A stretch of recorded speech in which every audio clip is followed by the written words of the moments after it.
So today we're taking a look at Marine Painting in Watercolor by Edmond J. Fitzgerald. This book was donated to the BVAA by Ray Andrade. It's from 1972. So this is, we'll say a historic book, but clearly watercolor techniques in general don't change over the years, and someone who is this talented in this particular kind of area has a lot to offer to artists from all ages. The only issue you could say from this coming in 1972 is that printing technology was older and it was a lot more expensive to do a full color book. So a lot of the pictures in here are black and white, which is sort of a shame, but there are quite a lot of color images in here. So he gives a lot of examples of his own material. He briefly touches on what he uses to paint and what papers and colors he uses, but most of it is about the painting and the techniques for specifically water and nautical scenes. So like, for example, this picture's in color. We go back to some black and white just for the illustrations of how he sets up the easel. These are in full color.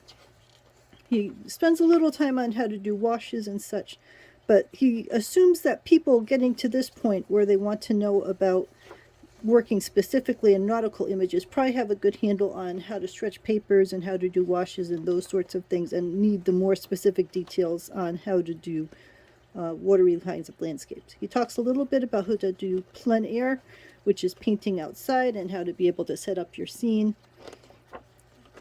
But he is much more focused on the specifics of boats and water and dealing with overcast days and versus bright sunlight. You get these lovely images. I really like his style a lot. I like the soft monochrome kind of feel, and maybe that comes from painting nautical scenes where a lot of times it's just the colors of the waves or the waves in the sky. And he'll give details on here, that this is cold pressed, and he gives details about how he painted it and how he left the white paper white in a few places for the highest light on the edges of the waves. And then he talks about if you need to go into a studio for some reason, how you're able to recapture those feelings that you got while you were on site and help bring it out in the studio setting. So again, some of these are black and white, and this was just an issue of cost. This thing would be $300 or $400 or something at the time if they had done this entire book in color, but I do understand it's a little sad sometimes for some of these images to look at something like this and try to imagine what it would have looked like in color versus what you're getting in the black and white setting.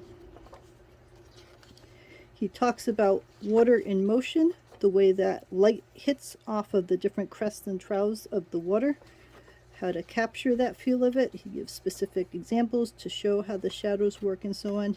He talks about the way waves work and how they crest and how the water bubbles up and how to represent that in your watercolors. Got pictures of Niagara Falls.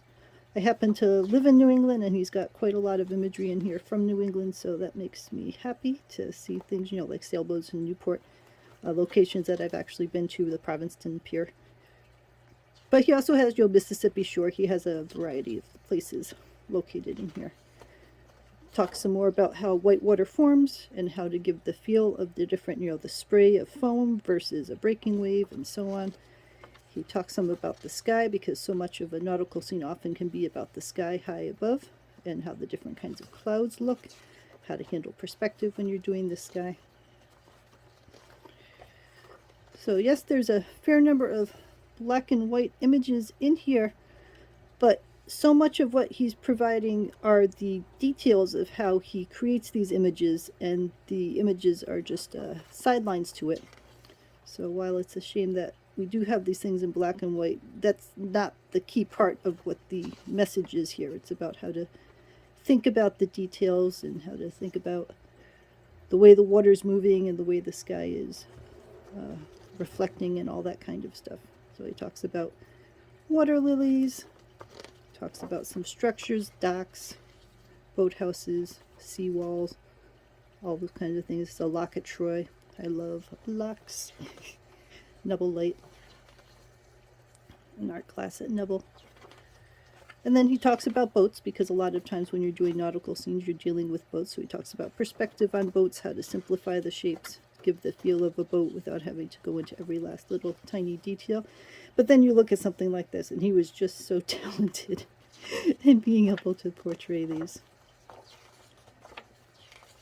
And then a little bit about people, you know, sailors, fishermen, giving a human touch to your scenes. And then he talks about still lifes if you want to draw, you know, a pile of buoys or whatever. And then the back section, he does have demonstrations where he goes step by step through some of the scenes and shows you, you know, first I laid out this area with these colors, I did this kind of sketching, and this is how I composed it. Then I added in the next layer, and so on. So if you're looking for that kind of step-by-step information, you've got a couple of them at the end, but that is not the focus of this book. It's not to guide you through how to do specific paintings, but it's to give you the information about how water reflects, how white water forms, and all of those kinds of details, so that when you tackle your own scenes, you'll be able to put in the details a little more accurately. But still, I enjoy looking at these kinds of things to see the process that he goes through, how he builds out the colors and works all the details in. So, especially things like this to show how they develop. I enjoy those a lot. Here comes my cat to take a look. Yes, you are so helpful. And then he talks a little bit about how to put glass on it, how to frame it. A lot of that has changed since the 70s because we now have museum glass and non-reflective glass and all that other kind of stuff. So you take that last part that the cat is sitting on with a grain of salt, but you know, it's what he had available to him in the early 70s. Cat, you're going to let me finish turning the pages? I think that was pretty much it. Here, let's see if I can get that out from under the cat's bottom. Cat just wants to help.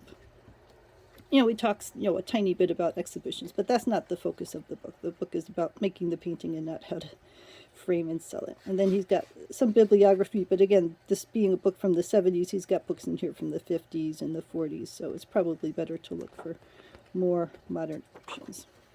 So, in general, a very useful book for anyone who's interested in nautical and ocean types of paintings. The information in here is quite valuable and goes into a lot of the details about exactly how waves form and how the white forms on there and how to think about the color of the water and the angle that the light's hitting the water and so on. So this is certainly not a general interest book. There's lots of people who will never want to paint marine types of images, and that's fine. If they want to paint flowers or vases or whatever, that's perfectly good, and there are tons of books out there for them. But there are very few books on marine painting. So if you're interested in marine painting, I would highly recommend this as being a useful resource. Let me know if you have any questions.